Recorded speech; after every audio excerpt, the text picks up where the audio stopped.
Hello and welcome to Next ReeVlog. I just had a technical error, but I'm going to see if I can just put this up here. That'll do for now. Hopefully it'll stay. So, today's vlog is going to be a bit manic because I have under an hour and a half before I need to leave for work, and I haven't eaten. I need to get changed. I haven't done my daily exercise routine, and I need to double check some stuff on my writing, ideally beforehand. Why am I so behind? I went to the doctors. So, with my various bits of like chronic fatigue research that I've been doing, I realised that it is possible I may have had a stroke or a few strokes that caused nervous system damage, which led to the chronic fatigue. Let me take these off. And so I figured I'd book an appointment with the doctors to see if they would mind booking me in for a scan. They minded, pretty much due to the fact I don't exhibit the more common symptoms of a stroke, and my age. They pretty much were just like, nah, not a stroke, and then proceeded to say, yeah, chronic fatigue's one of those things that we can't really go back and figure out what it was, and so you just kind of have to deal with it, and it should hopefully go away on its own, and if it doesn't, then just deal with it. Not my vibe. Overall, I like my doctor, like my GP, as it were. Hang on. But that is not something I can get behind. The other reason I went was, as I think I've said in the past, I think I broke my nose when I was younger.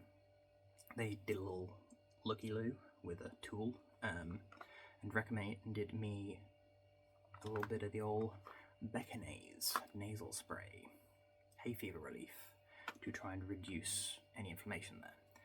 So, I'm going to use this as they instructed, and then go back when it doesn't work. It's going to be a waste of the money I spent on it, but whatever, I guess.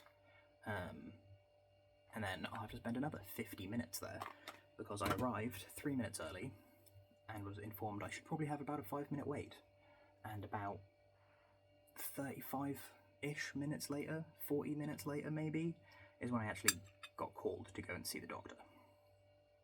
Great. Oh no, I'm very much not looking forward to going back again for my asthma review soon, but whatever. Gonna do it anyway. And so I woke up extra early after not getting very much sleep the day before for shift 2 at work. Woo!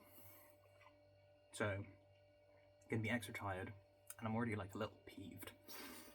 Definitely when they eventually book my next ADHD medication review, definitely gonna mention I probably want to reduce the dosage, because I think the stimulant factor of it is enough to get me to a state where I'm more easily irritable. I don't want that. Plus, it's probably going to be counterproductive towards my chronic fatigue recovery. We'll see. So, the advice the doctor gave me regarding the chronic fatigue, lukewarm, love it, was to pretty much do everything that I've been doing. Gentle / progressive calisthenic work. Really don't know why they don't want me to do specifically isolation. They were like, do lightweight compound, which I am leaning towards starting again, doing more of, because it is working together, sending signals throughout the whole body. Could be used potentially to help identify any areas that are causing problems. So like if I did upper body compounds, for example, didn't have any problems, and did lower body compounds, didn't really have any problems. But if I did like both together, I guess it could be like an issue of using arms and legs at the same time, or something like that. I don't know. If I can try and locate it, which is kind of the main reason I wanted to do the scans, to see if I had a stroke, then I can try to resolve it more specifically. I don't know what I would do to specifically, like if I found out it was a section of the nerves behind my left ribs or something. What am I going to do? No idea, but I can start looking specifically at that, you know? Yeah, and so effectively, that has led to me, what's the right term? Reviving isn't quite it. Compounding it's definitely not it. But something along the vein of both put together. Revitalizing is close. My belief that the NHS is severely fucked. I wish it wasn't, and I don't want to get rid of it. Definitely don't want to get rid of it, because I think that it is an amazing establishment. Establishment? Yeah, I think that's the right word. It's a resource that benefits like millions, but it is extremely limited, both in terms of what it can do / offer, as well as the attitude that it can take. So it doesn't have sufficient staff. The wait time proves that. It doesn't have sufficient resources technologically. The estimated wait time kind of proves that, because that's twice in a row now that's happened.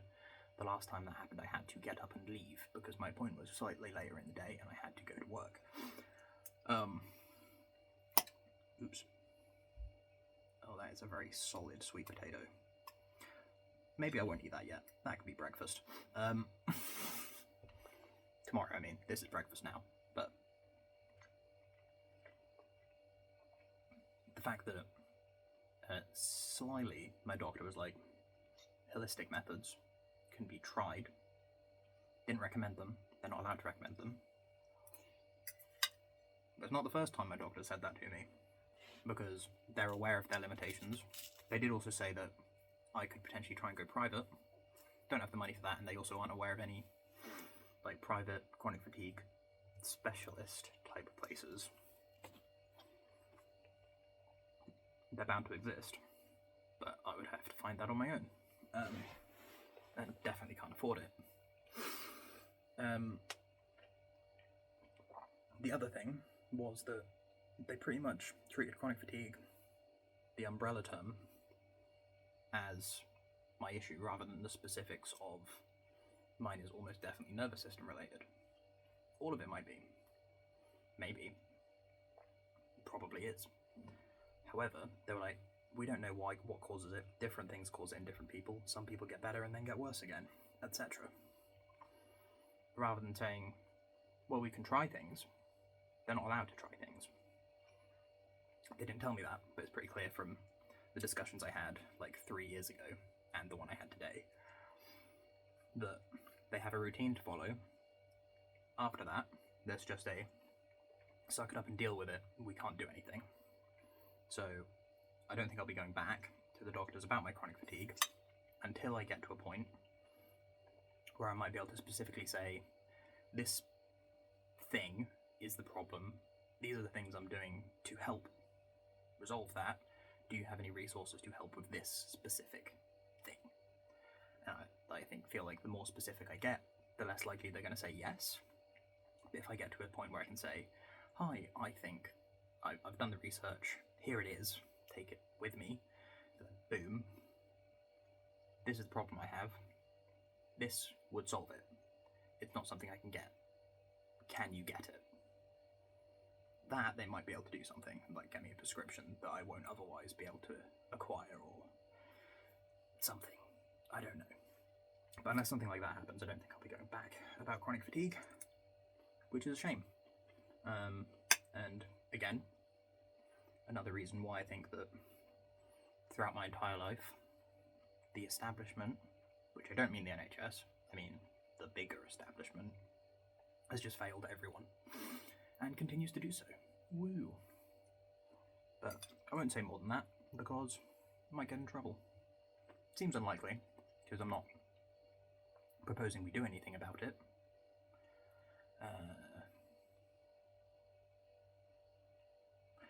But it is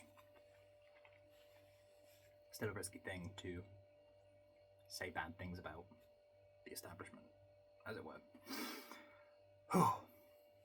Anyway, outside of today's doctor's appointment, can't remember when my last vlog was. Haven't made much by the way of like actual progress. I had a couple bad fatigue days like last week.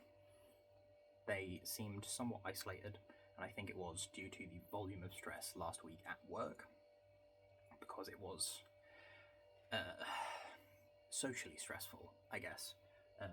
I was put under the pressure of doing all the jobs pretty much, but my manager was coming in to help in the morning before I left, so they were coming in like 3 to 4 hours before I finished my shift. So I got to take my supplements. So yeah, they were coming in 3 to 4 hours before I finished my shift, which meant I needed to interact with them live at work, because various jobs they don't know how to do, and the instructions are obviously bad enough that they know they wouldn't be able to do them. So they called me and said, hey, how do I do this? And one of the nights I actually ran into them because I was so far behind. I was locking gates when they arrived to unlock the gates. And yeah, it's a very fine line to tread. Similarly to critiquing the establishment, you can't say too much bad at work, because as I found out a few months ago, in the UK you can be fired without any reason given if you've been employed by the company you're employed by for under 2 years.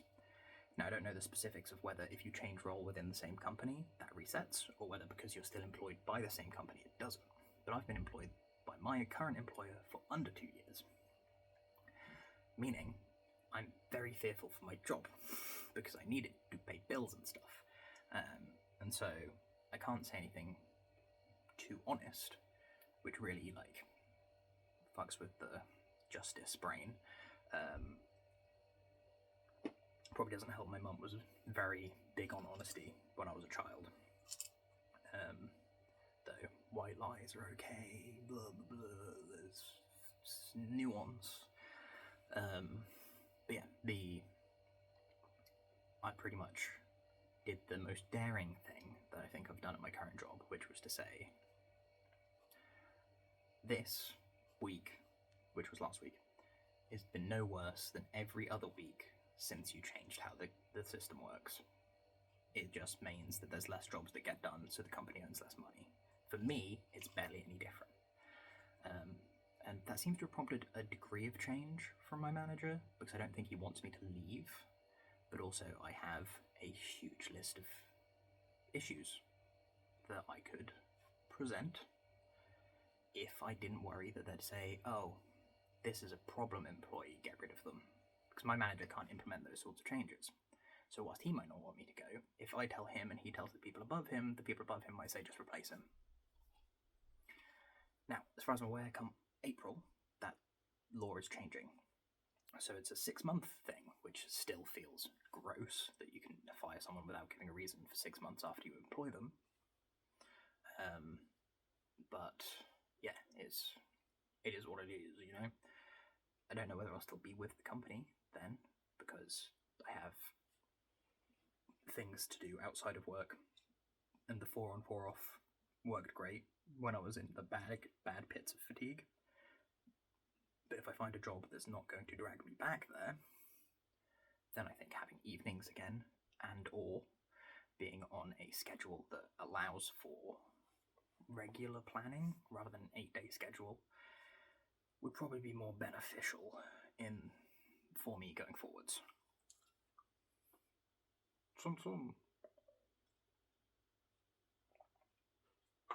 So, yeah.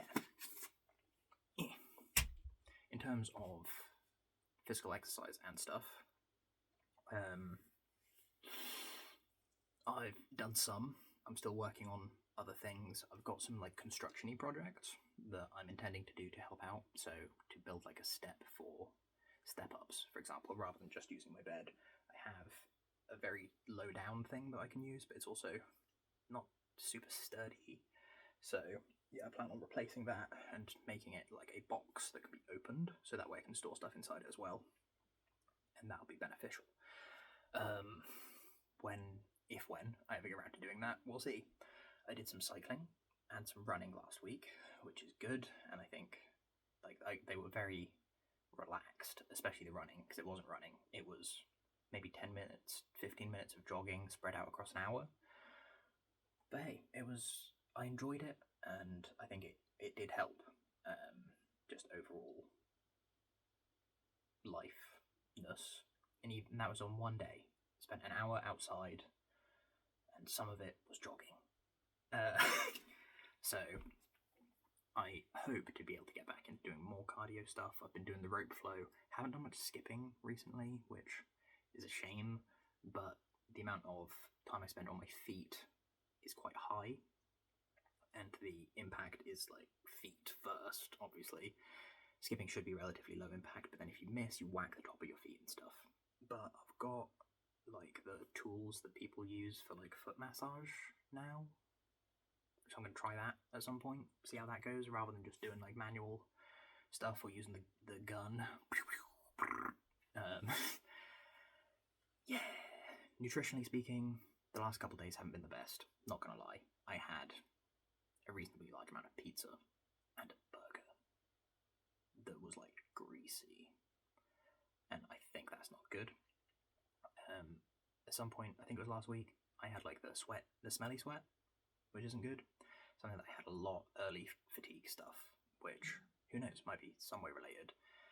Current theory is it's stress, caffeine, and sugar as a wombo combo, maybe with like added in extra dairy and potentially grease, maybe, because it was a little smelly the other day, but not as bad, because I think it's the amount or regularity of like Coke that I was drinking might have caused it. But I plan on running some experiments on that. So coffee, black coffee, is just caffeine, effectively. Black coffee with sugar, caffeine and sugar. White coffee or milky coffee or whatever with sugar is dairy, milk, sugar. And if I, over the course of several weeks, spend like one day where it's like I'm going to drink a reasonable amount of coffee, another one, coffee with sugar, and so on, I can then have that as an experiment and see like, okay, that day, later that day, the next day, whatever, do I have stinky sweat? And am I sweating more? And if not, then perhaps it's that stress requirement as well. Or maybe it's just stress, I don't know. But it is interesting that it seems to correlate with high fatigue days sometimes, but not always. Coincidence? Correlation? Don't know. So, yeah, lots going on. Still reading that neurology textbook very slowly. I do like an hour or two a month. I would like to do it at work, but I'm not taking it with me because I need to actually rest, which at the moment is like close my eyes and rest whilst at work, because it's dark, there's a lot of lights, like headlights, street lights, it's not good.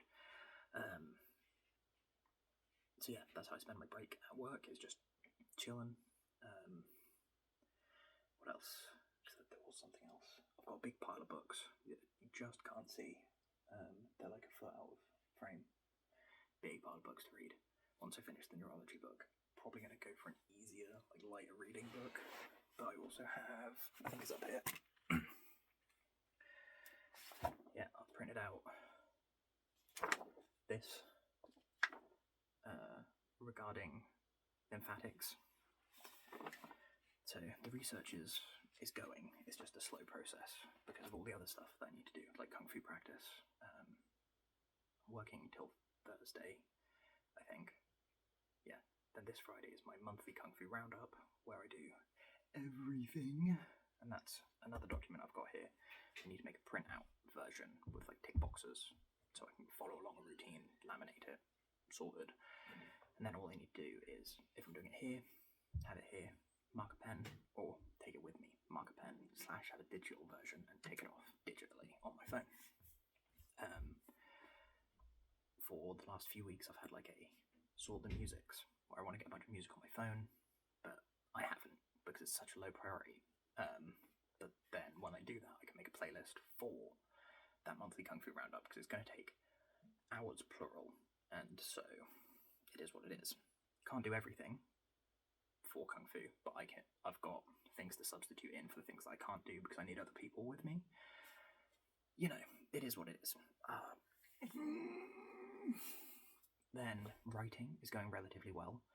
I want to find a way to insulate my laptop so I can take it around with me, which would mean insulation in terms of both protectiveness. So if it was in my bag bumped the door, it's less likely to cause damage because it seems quite fragile. But also thermally, because it gets real cold, that laptop, when it's not in use. Like if I just left it on the floor, it gets real cold. And I'm wondering if that might be one of the things that could have caused a problem with it when I had to send it away to get repaired. So, that's that. But I'm nearly finished with draft 0.1 of the manuscript. Woo! There'll be a few missing chapters. There's various parts that are name this later and whatnot that I'll need to do. Then, once I've filled in those chapters, done those changes, looked through all the comments I've made on the side, and gone through the ones that I deem necessary to do at that stage, I can then say, nice, draft 0.5 is done, and then send that off to my proofreaders, which I have a few down already, but I'm open to more. I'll ask around a bit, and then at that point I can start working on a different book. And also at that point, once I've got, I might do draft 0.1, but probably not. I'll probably 0.5. I'm going to print it, which is going to be a pain in the ass, but I am going to print it and have a physical copy. Woo. That way, no matter what happens, I have it, you know? That sounds ominous. Maybe it is. It's not ominous. It's just I don't have a lot of faith in not happening to end up in World War III violent part, because history would probably say we're currently in World War III non-violent part. And should World War III violent part happen, technology is probably the first thing people are going to try and target because it's such a thing people rely on. Hence why I want to have the physical copy, because yes, it is not vital for survival, but it is something I've put a lot of work into that I'm proud of and would like to continue to have as a memento of better times, as it were. Regardless, this is over 20 minutes long. I have an hour and a minute before I usually have my alarm go off to say, go, go, go, to work. And I need to upload this, so I'm going to go, and maybe a little more, but the rest of this I can have tomorrow. Prep my bag, get changed, do my daily exercise, all that good stuff. So, sorry it's a bit long one, bit rambly, etc., but I am very at the moment, so I'll catch you cats on the flip-flop. Goodbye.